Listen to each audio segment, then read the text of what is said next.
You're listening to The Sizzle on Iron Skillet Radio and Iron Skillet Television.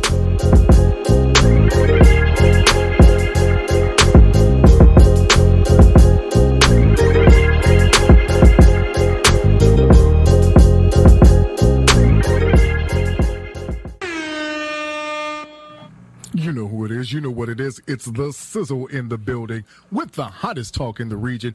You know who gives you the hottest fire in the 219. Tonight, we're excited. We got a guest in the building today. Listen, if you haven't heard about this guest, then that means you weren't listening because I told you.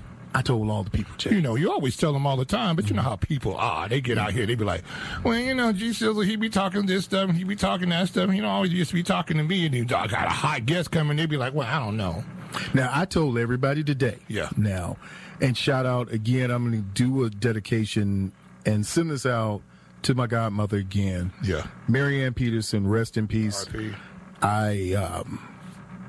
It was an amazing day today. Saw a lot of friends, a lot of family, did a lot of running. And it's funny when you got people from the west side of Chicago, south side, and then you got the Indiana folk, and they all trying to come together. And why is it always an Indian? You're always, the indicator is you're from Indiana. Well, you know, so you don't know what you're doing. You know, the issue, too, is that these get-togethers don't regularly happen until we have Big Mama or somebody go home. Right. You know? And we need to do, I'm sure Big Mama be like, look, y'all need to get together a little bit more often. Mm-hmm. But, you know, you always got that one cousin that come to the cookout, Lil Ray Ray and Tay Tay and them. Yeah. And they show up, they the first in the line, they get all the ribs. Mm-hmm. You know what I'm saying? They ain't brought nothing with them, but they got 3 or 4 take-home plates. But y'all know y'all just need to purchase a little bit more for Ray Ray and Tay Tay and let them come on down and have a good time. When family needs to get together, other than we have circumstances like this. But I was glad to hear that you all were able to get together and reach out and, you know, exchange the phone numbers. Because a lot of times, you know, people change. No, I'm like super incognito on my phone. I got one number, but most of the people know. The rest of them, I don't know. People like, what number you got? Oh, I had to look. Have you ever had to look at your own phone to find out what your own phone number is? Sometimes you forget, and then sometimes you got to figure out what number you got to give to people. Yeah. You're like, ooh. In the great words of the Negro writer Gerald Levert, I can't give you my private line because you be calling me all the time. But I give you this number, and you're like, oh, which one did I give them? You're like, oh, man, I done gave him the wrong number. And you know that number ringing, and you always get that, who's calling you? Yes. Have you ever gotten that call? Like, I got a call today from my cousin, and he was just like, hey, bruh, I'm returning the call. Well. And I was like, I didn't make a call. He said, but you didn't call me. I said, you put my number in your phone. He's like, oh, yeah, I got you locked in, bruh. And then he just hung up. Well, he's reaching out and he's touching you, but not for long. You know what I'm saying? It was a quick touch. And listen, man, we've got a lot of new followers. We got a lot of people who are subscribing. A lot of people, if you are not subscribing, always make sure you go to Iron Skillet Media. You can find us on Instagram, Twitter, Facebook, anywhere you get your podcast. You can find us there. We are there. Make sure that you like, subscribe, and that you share this with a friend, family, somebody that you know. But without holding this show up anymore, because we got a lot to talk about. Now, we do have basketball to talk about, so you know when we get back, when we come back in the next hour, you're going to talk about the Chicago Bulls. Oh, we're not going to talk. You're going to talk about the Bulls. You're going to talk about the playoffs. You're going to talk about Boston. You're going to talk about, we're going to do it. We're going to do the thing. Why are you going to do our guests like this, man? He loves sports, too. Correct. He loves sports. Right. What these Bulls is doing is not really sports. Look, man, we were in the chat. We were talking about it was a great game. What was that? Wednesday or Tuesday? It was a great game. Now, I don't know about Friday. Oh, yeah. What about Friday's game? What was that? We'll talk about that in the next hour. But in this hour coming up, we have the one and the only Gary's own, one of the region's best and brightest. We have in the building Brother Ben Clement in the building. Listen, man, this is the time. Turn your radio up if you're in the car. Make sure it's not too loud that you can't hear for, fire, police, and other people. Don't make sure you haven't run over any children in the parking lot, but make sure you're listening to this because this is going to be good conversation that you need to have. And why we have these conversations, ladies and gentlemen, is so that you, the listener, you in the community get to know not only what's going on, but who's doing what in the community. And that's why we have one of the preeminent authors in the area, in the region, I can say it. I like it. He's here in the building right now. Is. So, Brother Ben, how are you today? Fantastic, or as we say in fraternity speak, Omega Phi. Are you? Look, bruh. Okay, so I wasn't gonna do it. I was gonna be cool. But since you brought it up, bruh, and not only is he one of the best writers in the area, he's also our fraternity brother, and he's a man of character, standard, but he's a man that stands on his one on his square at all time. So listen, bruh, let's get right into this. Let's talk about when we talk about big bad stuff. We talk about big bad people, but then we always hear the story of the big bad wolf. And you have a book right now. Not only do you have this book, you have, 5 other children's novels? I have 5 total. 5 total. So we're getting ready to dive into one of the best books in the region, one of the ones that, to your admission, has adult themes, things that you can use not only with adults that they can talk to their children about, but counselors, community workers. It is a learning lesson through your novels, through your writing. So take the listeners through, what is The Big Bad Wolf by Ben Clement? In a nutshell, it's about bullying, and that is definitely one of the preeminent topics in education today, and in society at large, because we're living in a nation divided, and bullying is at the heart of that. The Big Bad Wolf basically engenders everything that you recall from your childhood. You know, the specter of the Big Bad Wolf was menacing everyone else in the village or in the fairy tale or what have you. So that's where the title comes from. But the central character is a young child named Oliver who's bullied relentlessly in school, and his bullier is a young boy who's larger than him by the name of DeMonte, and that name was intentional too, because at the root of that is demon. Oh, see, here you go. Now, here you go getting deep. You weren't supposed to get that deep that quick. You weren't just supposed to hit him with a subliminal and then come back and hit him with something else. So, as we're going through this book, is this a book that's based, is this for elementary, junior high, high school? How does it fit within the lexicon of all of the rest of the books that you've done? Well, basically, I don't want to use the term pigeonholed, but I guess I have. I have a niche, if you will. Mm-hmm. My children's books, thematically are aimed toward children, I would say between the ages of 5 through 12, roughly. However, the caveat being they're also intended to be readers, meaning that because they deal with very heavy subject matter, you know, everything from racism to police violence to you name it, and bullying in this instance, they're intended to be readers, meaning that I want an adult or even an older child to read along with the younger child. So when that younger child has questions about these heavy topics, there's an adult mind in the room to bounce those questions off of, and who can respond and can talk the child through it. So because of that, it expands the age range from that 5 to 12 to middle school to teenagers all the way up to adults. And you'll see in my books a lot of the humor, the adults would get it way before the child does. Right. It's one of those things when we talk about emergent readers and we always discuss teaching to the margin or to the mean. But we don't focus in on those early readers, those who are progressive, those who are above average, those who are not the normal child. So you have a child who can pick up on the concepts, pick up on the small nuances of how it was said, how it was written, that they can then go back, ask the mother, grandmother, whoever's there, their instructor, someone, they can have this now conversation that opens that lane to say, well, if this happened, now you're going back, now you're going in your looking at what they can actually process. Now you're talking about expanding processing and how you process and how young people process.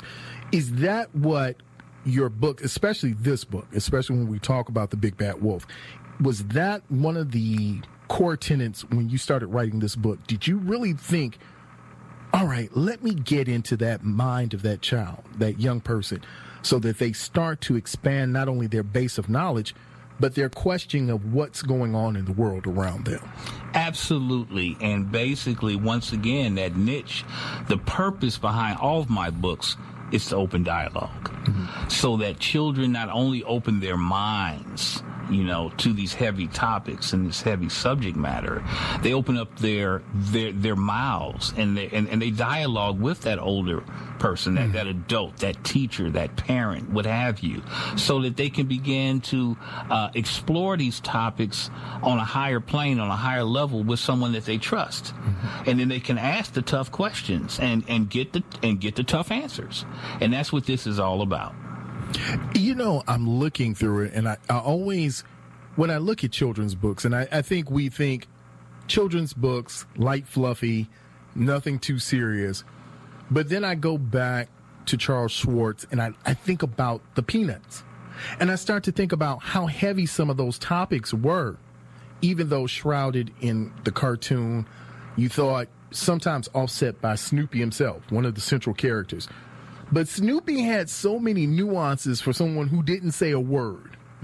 The parents never said a word. You heard them, you knew what they were, but you had a world of children who were trying to navigate and figure out how this thing works. And they had all these deep topics. As a writer, how do you start to tell young people, or especially young readers, how do you get them to start picking up concepts and running with themes and understanding what a thematic story is, or what is the concept of a story? Well, basically, my initial challenge is to not talk down to any audience, including children. I'm not going to cast aspersions on any other creative artist, but as a writer, I never want to underestimate the intellect or the ability to grasp concepts of any audience, particularly children, because I think if you're a parent, you already know these kids are way ahead of the curve, way ahead of the game. And if you talk down to them, if you underestimate them, you have missed the whole ball game.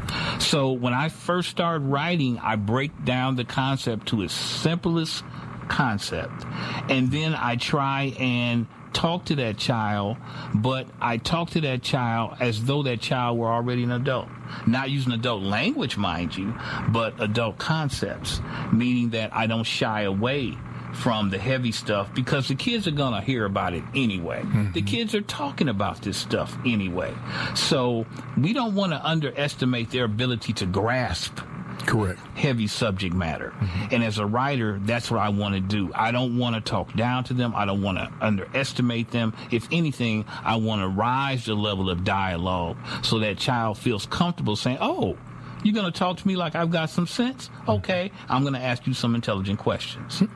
So we see in this new society that we have going that there's censorship going on now.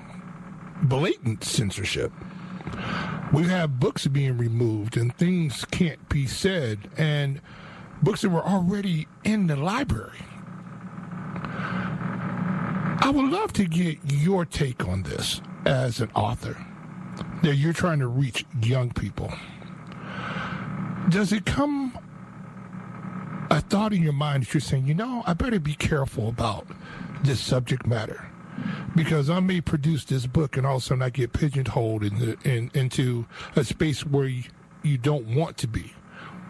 How do you balance that truthfulness that you're trying to talk to the kids at their level that you know that they can comprehend and understand? They're far more advanced. They have more information coming to them now than we ever had as children. How do you have that balance of keeping it real, but understanding somebody's looking over your shoulder? Well, I'm going to be frank.